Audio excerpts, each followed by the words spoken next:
Oh, this is a mini review about the Majestouch Xacro. I'm not trying to say what everyone else already on YouTube said, but instead trying to point out things that I kind of not learned from YouTube.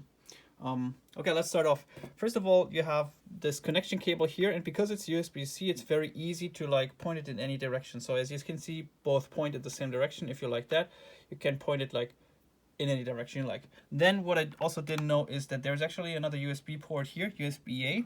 So you can add a mouse or something, maybe even a USB memory stick should work. This keyboard does not have specific arrow keys, but instead they are here. So you always have to press the function key. I don't say that is bad. You see also here's a couple of other double functionalities. I don't say it is bad. I personally like it. It's just you have to figure out if that's the right thing for you. For me, one of the most important and sad parts actually is that it is a very, very high, tall keyboard. Let's focus it from this. I have a, let's say, a rather standard keyboard from the height perspective, and you can see that it is extremely high. This is like a standard keyboard that you can see. And then I have this Microsoft huge thingy here, which looks a little bit dirty because I was using it for a long time. And I'll try to put this in comparison as well.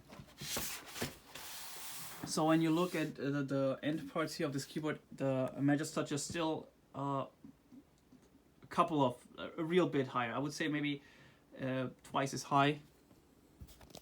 But let's not talk too much and instead give it a measurement. So let's put this here. So we have on the left side, maybe the keys start at about 2 centimeters here.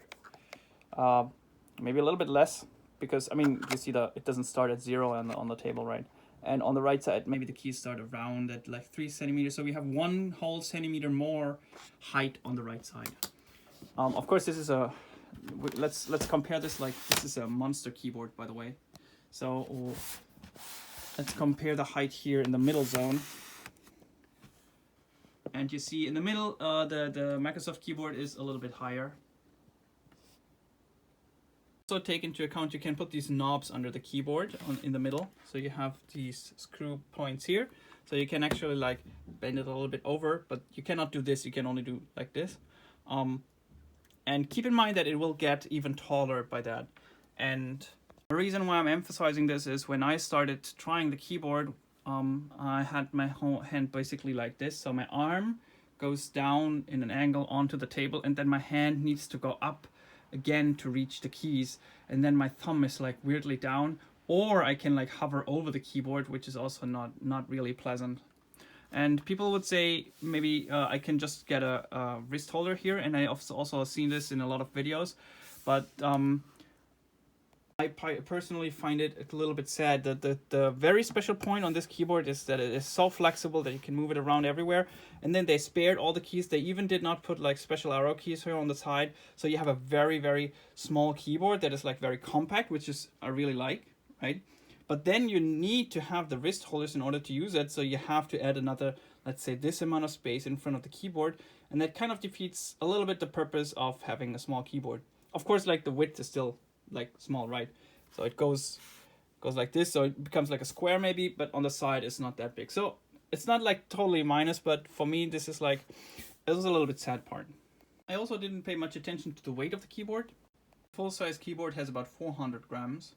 The full-size keyboard has about 400 grams. I want to emphasize that. One part has about 460 grams. From a mobile perspective, it looks actually good at first glance because it's so small and compact.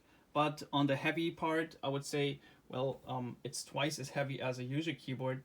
No one has, I mean, this is not a usual keyboard, right? But like if you say this kind of keyboard is a usual keyboard, then you probably have twice as much to carry around. So maybe I also feel this is a little bit sad. It could be lighter.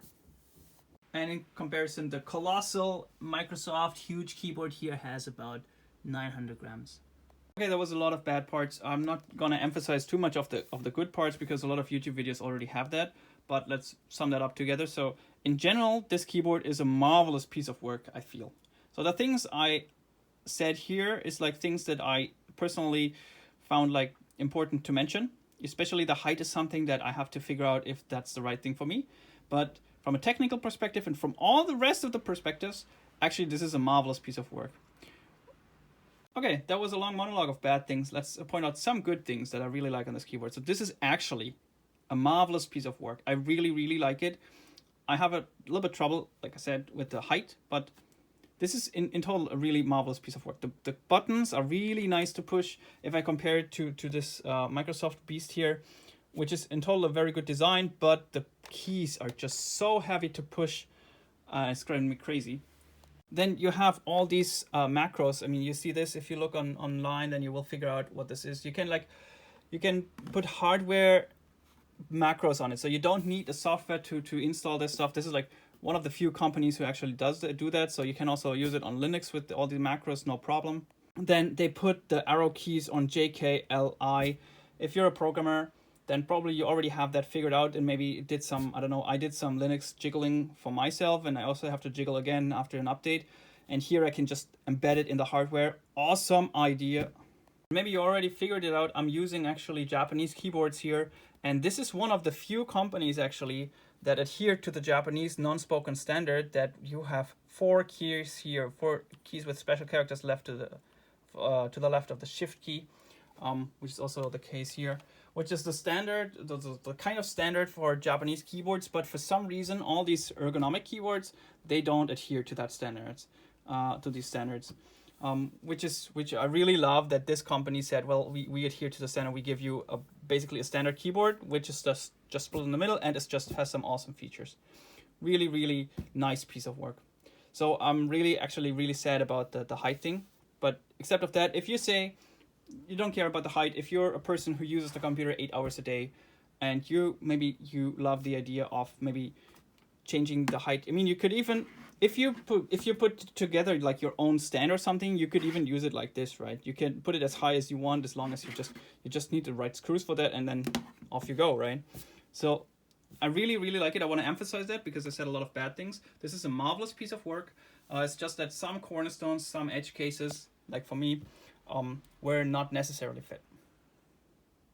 Good work.